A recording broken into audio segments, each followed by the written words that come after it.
To discuss, we're joined by aviation expert Phuthego Mojapele. Mr. Mojapele, thank you for being with us.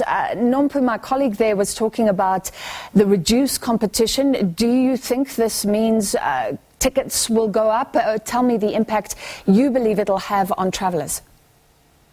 Thank you very much, Francis, for having me on your show, and good evening to the viewers. The issue of the competition on the market, yes, it's true, it's going to be a little bit tight.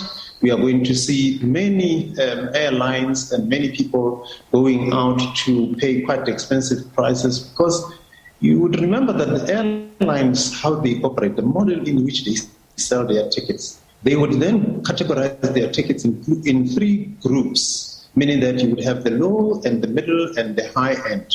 Now, the ones that are at the low end will literally sell much quicker, because you will have more people who would be, competing for that number. Ordinarily, then, it would then move them to the level in which it's going to be a little bit higher. So for those that are going to be flying, and especially when you're looking at the oil price that is skyrocketing at the moment, with the Ukraine and Russia happening now we are down with one low cost that has been providing quite significant contribution on the market, and especially in our sector. So yes, consumers need to tighten their belts. It's going to be a little bit difficult, very expensive, but at the same time, the industry has to try and come out of this situation. And even booking a ticket these days has become risky. You never know if the airline is going to go down before you get on the flight. So I think there has been a decline in trust generally.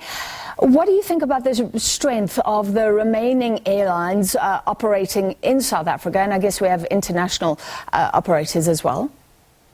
Well, it's true, Francis. The truth of the matter is that Comair's situation really scared the market quite drastically. You are right. When you book a ticket, you are really booking it with, hope that they won't go bust, like what Comair did, running a winter warmer special, and 5 hours later, they then announced that they are ceasing the operation, and people have spent money on that. So it is a tricky one, but one must say that there are trial and tested carriers that have been operating. Looking at FlySAF Air, they went through COVID, and they provided a service throughout COVID, and they have been reliable for us in the industry. And looking at Airlink as well, they have been really very good at trying as much as they can. But the fact of the matter is that we are going to see other carriers coming. It is a fact. We will see other people trying to come up, but it's so difficult to try and have a new setup, especially around COVID situation and oil price very high.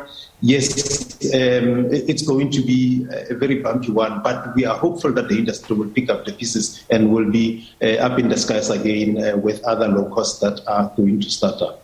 Finally, how would you explain what has happened here with Comair? It had a lot of the market share, I think some 40% of the domestic market share. Fuel has gone up, that's a problem. And there were problems with their Boeing MAX deal. So they bought a problematic aircraft. Maybe you can explain how that affected them.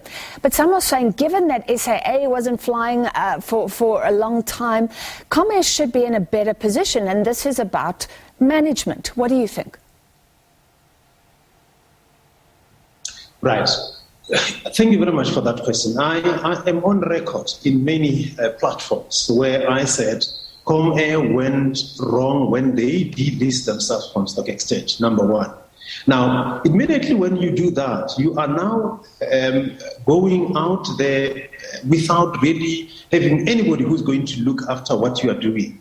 So when they left, when they delist themselves from stock exchange, and when the executive left, people like Eric Fenter, Ronel Stander, and many others, good leaders that were at Comair, and then they went and get the new investors, and the new investors decided to get this CEO that they have now, who we know for the fact that he's got so much in his hands, airlines in his hands, that went bust. And I mean, any person in his right mind who really want to value his business, you wouldn't want to give your business to somebody who has a history of airline falling off the skies. And I'm sure that they are definitely where they are sitting regretting the decision. So there were a combination of all other factors. They were flouting the maintenance program that they had and moving from one MRO to the other.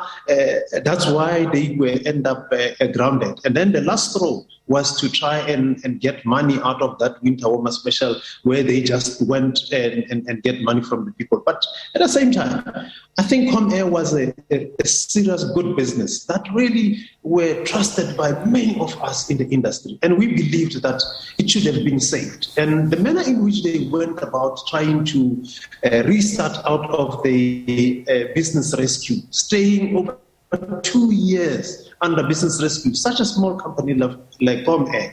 I think that issue that I mentioned in the beginning, that without them being in a situation where you have investors looking on them, that really made them to crash to where they are today. But, it is a sad story, and I hope that one day they will realize the decisions that they took. All right, so shareholders, you believe, are a good check and balance. You raised something that was quite incredible. There was this huge special announced, so many bought tickets on that special. The next thing, Comair wasn't flying. So are customers basically now standing in line for refunds? Do you know what the situation looks like? Yeah, so the Comair itself, they said the banks are going to refund. That was before they announced that they're going to go to court and file for liquidation. And once the process of liquidation is ongoing, all those that have bought those tickets would be forming part of the creditors that would be paid during the liquidation of the company after evaluation that would be taken. But on the issue of the special, Francis, and I think people should note this one. If they are not going to get their money, they've got all the rights to approach any court because this was done in bad faith. When they went to run the special and lure the customers and not able to run or give them the service that they bought. And I think they need to be charged criminally, these people, because it was done in a bad faith. Yeah, it was an incredible situation just a few hours before. Thank you so much for your analysis, aviation expert Phuthego Mojapele. And let's see if anybody wants to challenge Comair on that. How much did they know when they offered tickets at a lower price?